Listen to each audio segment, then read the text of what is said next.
মক্কার জমিনে যখন এই শক্তির মন্ত্রগুলো পড়াইতেন, এমনি সময় আবু জাহেল নানান ধরনের কষ্ট দিতেন, নানান ধরনের ধাক্কা দিতেন, দুঃখ দিতেন। তারপরেও নিষ্ঠুর পাষাণ আবু জাহেল হাবিব বিন মালিকের কাছে পত্র লিখলেন, ইয়ামেনের বাদশা, দোস্ত হাবিব বিন মালিক আসো, মুহাম্মদ নামে একটা ছেলে মক্কা নগর শেষ করে ফালাইতেছে। চিঠি লিখছে। চিঠি পাইয়া 1 লক্ষ সৈন্য, মতান্তরে 70,000 সৈন্য লইয়া মক্কা নগরীতে হাজির। আইসা বসলেন এরকম প্যান্ডেলের মধ্যে, খবর পাঠাইলেন, আমার বাতিজারে যায় কও আইতো, বেড়া হইলে কও আইতো। 1 লক্ষ কও বাতিজা, বাতিজা কি আমার কথা মানবো না যুদ্ধ করবো, যায় কও। নবীজির কাছে খবর গেছে, আবু জাহেলের কথা মানবেন নাকি যুদ্ধ করবেন? আমার নবী কয়, আবু জাহেলের কথা মানতাম, ব্যাপার কি? কয় 1 লক্ষ, বলে 1 লক্ষ। নবী কয় ঠিক আছে, 1 লক্ষ আমারও তো আছে। নবী সৈন্য ডাক দিলেন একজন, যার নাম হযরতে আবু বকর। জোরে কন্যা সুবহানাল্লাহ। সৈন্য ডাক দিলেন কয়জন? তাহলে বোঝা গেল 1 লক্ষর সাথে এই কালিমাওয়ালা একজন খেলার শক্তি রাখে। নারে তাকবীর! আবার নবীর ডাকে আবু বকর সামনে আইসা হাজির। ইয়া রাসূলুল্লাহ, কি ব্যাপার? আবু বকর, যুদ্ধের ময়দানে যাইতে হবে। যুদ্ধ? হাবিব বিন মালিক 1 লক্ষ সৈন্য নিয়ে আসছে আবু জাহেলের পক্ষে। আবু বকর বললেন, ইয়া রাসূলুল্লাহ, আপনি ডাক দিছেন, চলুন যাই যুদ্ধে। যাইতেছে। কিছু দূর যায় আবু বকর জিগায়, ইয়া রাসূলুল্লাহ, আমি একা কি 1 লক্ষ মানুষের সাথে পারবো? নবী বলেন, তুমি তো একবারে একা নয়, তোমার সাথে আরো আছে 2 জন। আরো কয়জন আছে? আবু বকর বলেন, আরো 2 জন আছে। হুজুর কই? আর 2 জন কই? কই, একজন হইলাম আমি মুহাম্মাদুর রাসূলুল্লাহ, আরেকজন আছে তোমার সাথে লা ইলাহা ইল্লাল্লাহ। কি বলেন? এই মারকুলের শিশু যদি 2 জনে দললে শক্তি বাইরে হাঁটতে পারে, দৌড় মারতে চায়, আর এই 2 শক্তি যদি আমাদেরকে ধরে, তাহলে দুনিয়ার কোন শক্তির কাছে মাথা নত করতে পারি আমরা? আবু বকর বলেন, ইয়া রাসূলুল্লাহ, একদিকে যদি থাকে মুহাম্মাদুর রাসূলুল্লাহ, আরেকদিকে যদি থাকে লা ইলাহা ইল্লাল্লাহ, নবী গো, আমি একাই কাইটা ফলাইবো 1 লক্ষ মানুষের কেল্লা। জোরে কন্যা সুবহানাল্লাহ। হুজুর ভয় নাই, চলুন যাই যুদ্ধের ময়দানে। আমার নবী আগে আগে যায়, আবু বকর নবীর পিছে পিছে যায়। আল্লাহ কয়, বন্ধু গো, তুমি যাও আগে, আর আবু বকর পিছে, আমি আল্লাহ তোমাদের সঙ্গে আছি, যাইতে থাকো। আচ্ছা, আল্লাহ বলে সঙ্গে, আর ভয় আছে? প্যান্ডেলের মাঝখান দিয়ে রাস্তা, আমার নবী প্যান্ডেলের ভিতরে ঢুকতেছেন। আবু বকর পিছে পিছে পিছে থাইকা কয়, আমি আবু বকর বারবার ডান দিক বাম দিক তাকায়, দেখি আমার নবীর গায়ে কেউ নিয়ে আঘাত করে। আমি তাকাইয়া দেখি সকল সৈন্যরা তীর ধনুকগুলো বল্লমগুলো জমিনে ফালাইয়া আমার নবীর সুন্দর চেহারার দিকে তাকাইয়া রইছে। হাবিব বিন মালিক ওই স্টেজ থেকে, চেয়ার থেকে ওইটা দাঁড়াইয়া নিচে নাইমা ডাক দেয়, আবু জাহেল রে, কার সাথে যুদ্ধ করার জন্য আসছো? এই লোকটাকে। আবু জাহেল বলেন, ইনি আমার বাতিজা, তার সাথেই তোমার যুদ্ধ করতে হবে। হাবিব বিন মালিক বলেন, আবু জাহেল রে, চাচা হইয়া বাতিজা চিনলি না রে? আবু জাহেল, কেন জানি রে, এই লোকটাকে দেখে আমার মায়া মায়া লাগে। আমার আল্লাহ বলেন, বন্ধু আগেবার গো, ভয় পাইও না। তোমরা হাবিব বিন মালিকের কাছে যাওয়ার আগে আমি আল্লাহ হাবিব বিন মালিকের সাথে যুদ্ধ শুরু করে দিছি। তুমি হাবিব বিন মালিকের কাছে যাওয়ার আগে আমি আল্লাহ হাবিব বিন মালিকের কলিজায় লা ইলাহা ইল্লাল্লাহর তীর লাগাইয়া দিছি। আল্লাহ যদি আমাদের পক্ষে থাকে, রাসূল যদি আমাদের পক্ষে থাকে, আর কোন মানুষের পক্ষ দরকার নাই। এই 2 শক্তি যদি আমাদের সাথে থাকে, এই শক্তিতে যত জায়গায় যাব, কেউ আমাদেরকে ঠগাইতে পারবে না, কেউ আমাদেরকে পিছে নিতে পারবে না। কিন্তু আজকে কেমনে আমরা ইহুদি খ্রিস্টানের কুশিত কিয়ামতের খবর পায়া বাড়ি গিয়া মুরুখ খাইতাছে, খায়ালো কাল্লা বলে শেষ।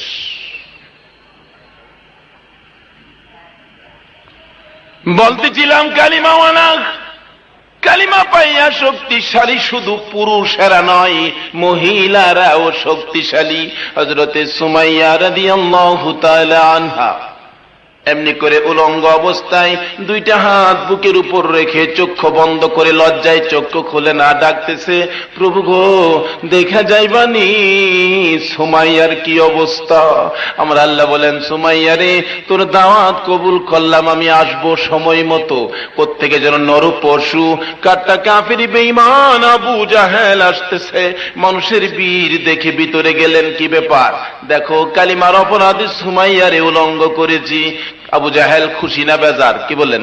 কালিমওয়ালারে অসম্মানী করলে আবু জাহেল খুশি না বেজার? আবু জাহেল কয় বেশ করেছো। দৌড়াই আবু জাহেল বাড়িতে গেলেন। বাড়িতে যাইয়া ধারালো একটা বল্লম নিয়ে আইসা সুমাইয়ার সামনে দাঁড়াইয়া চোখের মাঝে ধরে ধরে টানতেছে, সুমাইয়া রে দেখ কত ধারালো বল্লম নিয়ে আসলাম, বল্লমের আঘাতে জীবন দিবি না কালিমা ছাড়বি? সুমাইয়া চক্ষু বন্ধ করে করে ডাকতেছে, রে আবু জাহেল মারবি রে মার, জীবন দিব রে কালিমা দিব না। আমার আল্লাহ বলেন, বন্ধু গো এরকম কালিমাওয়ালা 10টা পৃথিবীর সমান একটা জান্নাত দিব ওয়াদা দিলাম। দুনিয়ার জমিনে হাত বাড়াইয়া যা চাবে গো আমি আল্লাহ তাদের হাত খালি ফিরাইতাম না। জোরে কন্যা সুবহানাল্লাহ। কালিমাওয়ালারা এই কালিমার মালা গলাই লইয়া কেমনে ভুলে গেল আল্লাহর বিধান, কেমনে ভুলে গেল গো আমার নবীর তরিকা। হযরতে সুমাইয়া দাঁড়িয়ে আছে, আবু জাহেল এত করে ধাক্কা দিতেছে, কিছুতেই সুমাইয়া দুর্বল হয় না। এমনি করে আবু জাহেল সুমাইয়ার কাছাকাছি যাইয়া সুমাইয়ার তল পেটের মধ্যে এত জুড়ে বল্লম দিয়ে আঘাত মারলো গো, তলপেট ছেদ্রু করে পিছন দিক দিয়ে বল্লমটা বেরিয়ে গেছে। সুমাইয়া জমিনে পড়ে গলা কাটা মুরগির মতো লাফাইয়া লাফাইয়া কাঁদতেছে আর ডাকতেছে, বাবু দাওয়াত দিলাম গো দেখা গেল না। আমার আল্লাহ বলেন, জিবরাইল আমি আমার সুমাইয়ারে দেখতে যাব রে, খালি হাতে যাব না, আমার জান্নাতুল ফেরদাউসটা উঠাইয়া দে। আমি আমার জান্নাতুল ফেরদাউস সহ সুমাইয়ারে দেখা আসি। হযরতে সুমাইয়ার চোখের সামনে জান্নাতুল ফেরদাউসটা তুলে ধরলে সুমাইয়া জান্নাতের দিকে তাকাইয়া কালিমার মালা গলায় লইয়া হাসতে হাসতে দুনিয়ার থেকে বিদায় হয়ে গেছে। জোরে কন্যা সুবহানাল্লাহ। শুধু সুমাইয়া নয়, হাদিস শরীফ খুলে দেখুন, আমার নবী যুদ্ধের ময়দানে যাবে, এই কালিমার মালা তার গলায় গো। কেমনি করে বাড়িতে বসে আছো আমি বুঝতে পারতেছি না, এই বাড়িতে কতদিন থাকবা? কোন দিন জানি তোমার মৌতের নিশান উইরা যায়। তোমার নিজের ছেলেরা বন্ধু বান্ধবরা তোমার ঘর থেকে বের করে মাটির নিচে শোয়া দিয়ে আসবে। তোমার বিল্ডিং বলে একদিন বেশি তোমার রাখবে না। একজন মহিলা কালিমার মালা গলায় লইয়া কালিমার শক্তিতে খবর পাইলেন আমার নবী যুদ্ধের ময়দানে যাবেন। মহিলাটা সইতে পারে না নবীর প্রেমের যন্ত্রণা, নবীর ভালোবাসার জ্বালা সইতে না পেরে 6 মাসের একটা ছেলে সন্তান কুলে লইয়া, মাত্র প্রথম সন্তান 6 মাস বয়স, কুলে লইয়া আমার নবীর সামনে যাইয়া হাজির। ইয়া রাসূলুল্লাহ আপনি নাকি যুদ্ধের ময়দানে যাবেন, আমার এই ছেলেটা আপনি সঙ্গে করে নিয়ে যান। 6 মাসে একটু কাশি দিলে 3 বার ডাক্তারখানা লয়ে যায় আমরা, একটু জ্বর হইলে এমবিবিএস বাড়িতে না খোড়াদা থুই, আর কুলের সন্তান লইয়া যায় নবীর কাছে, যুদ্ধত লইয়া যাইতো 6 মাসের শিশু। সুবহানাল্লাহ কইতেন না? এতে কিসের বলে? ঈমানের বলে। কি বলেন কিসের বলে?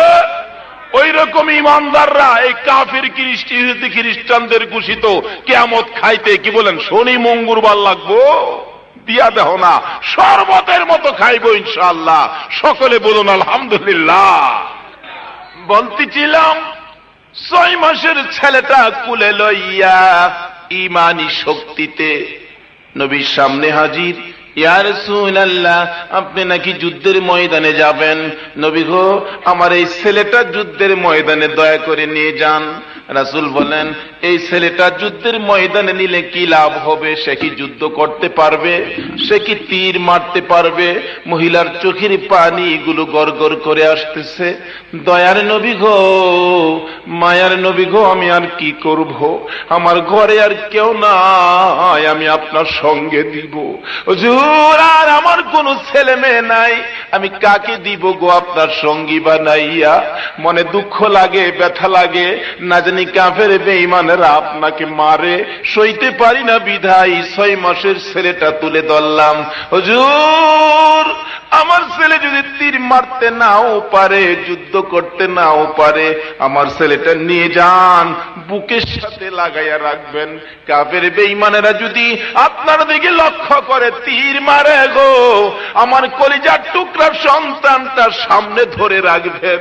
তীর খাইয়া আমার ছেলেটা যে পাটা বাহির করে দিয়ে দুনিয়ার থেকে বিদায় হয়ে যাবে, আমার দুঃখ নাই। আবার রাসূলের গায়ে যেন তীর না লাগে, জোরে কন্যা সুবহানাল্লাহ। এই কালিমার শক্তিতে শক্তিয়ান হয়ে এমনি করে যুদ্ধের ময়দানে নিজের কলিজার টুকরা সন্তানদেরকে দিয়ে দিতেন। আর আজকে আমরা কত দুর্বল হয়ে গেলাম। ওই রকম ঈমানি শক্তি থাকলে, একটা প্লেয়ার জমিনে থাকলে আমার আল্লাহর কিয়ামত দুনিয়াতে আসতে পারবে না, রাসূল বলে গেছে। এরপরেও তো নবীর কথায় দাজ্জাল, ঈসা নবী আইব উম্মত হইয়া, ইমাম মেহেদী আলাইহিস সালাম আইব, ইয়াজুজ মাজুজ আইব, কোরআনের ভাষায় কত তাবাহি রইছে। এর ফাহাদ আমরারে ধাক্কা দিয়া দেখে আমরা কতটুকু শক্তিশালী আর কতটুকু দুর্বল। যা দুর্বল ছিলাম, আজকের এই মাহফিল থেকে এই শক্তি অর্জন করুন। এই কালিমাটা বুকে থাকতে বুকে তীরের আঘাত খাবো, কারো কথায় আর বিশ্বাস করব না। রাজি আছে? নারে তাকবীর! দিন ইসলাম, দিন ইসলাম, আল কোরআনের আলো,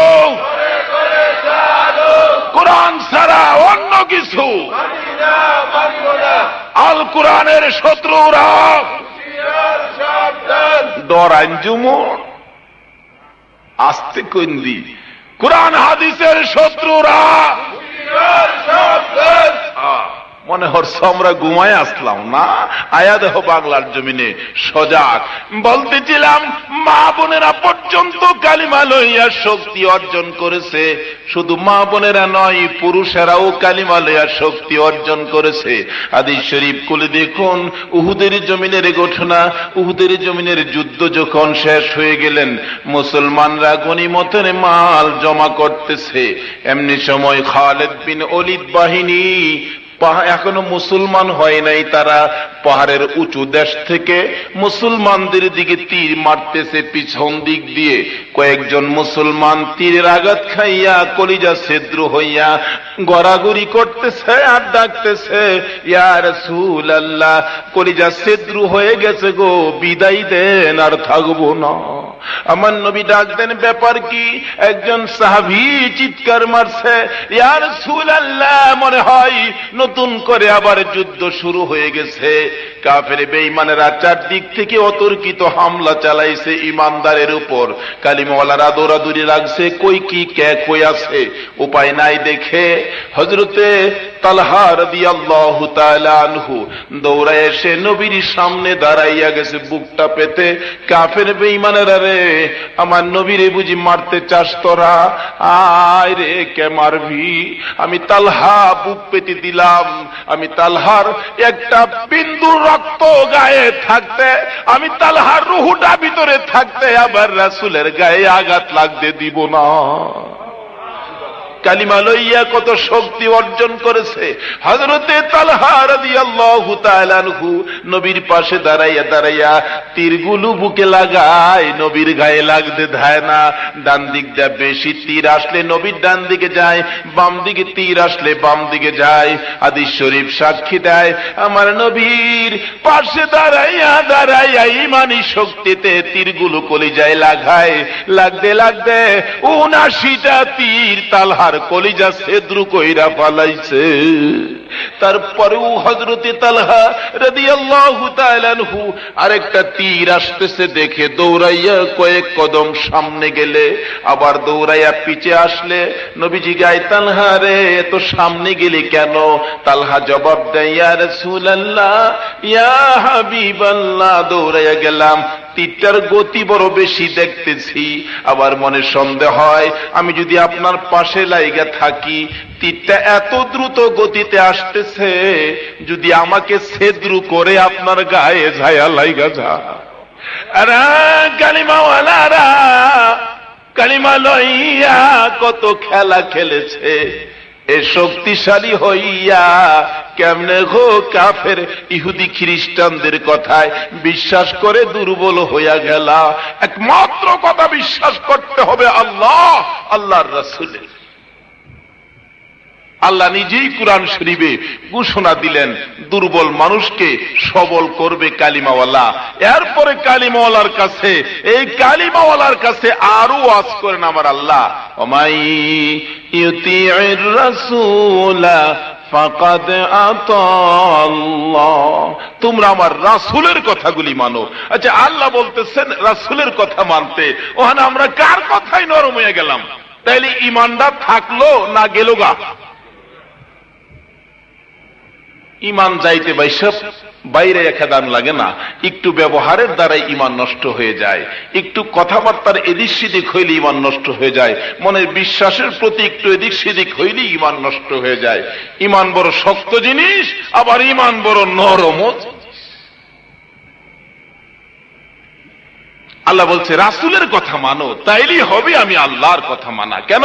রাসূল জিন্দেগিতে নিজে বানায়া কোনো কথা কয় না।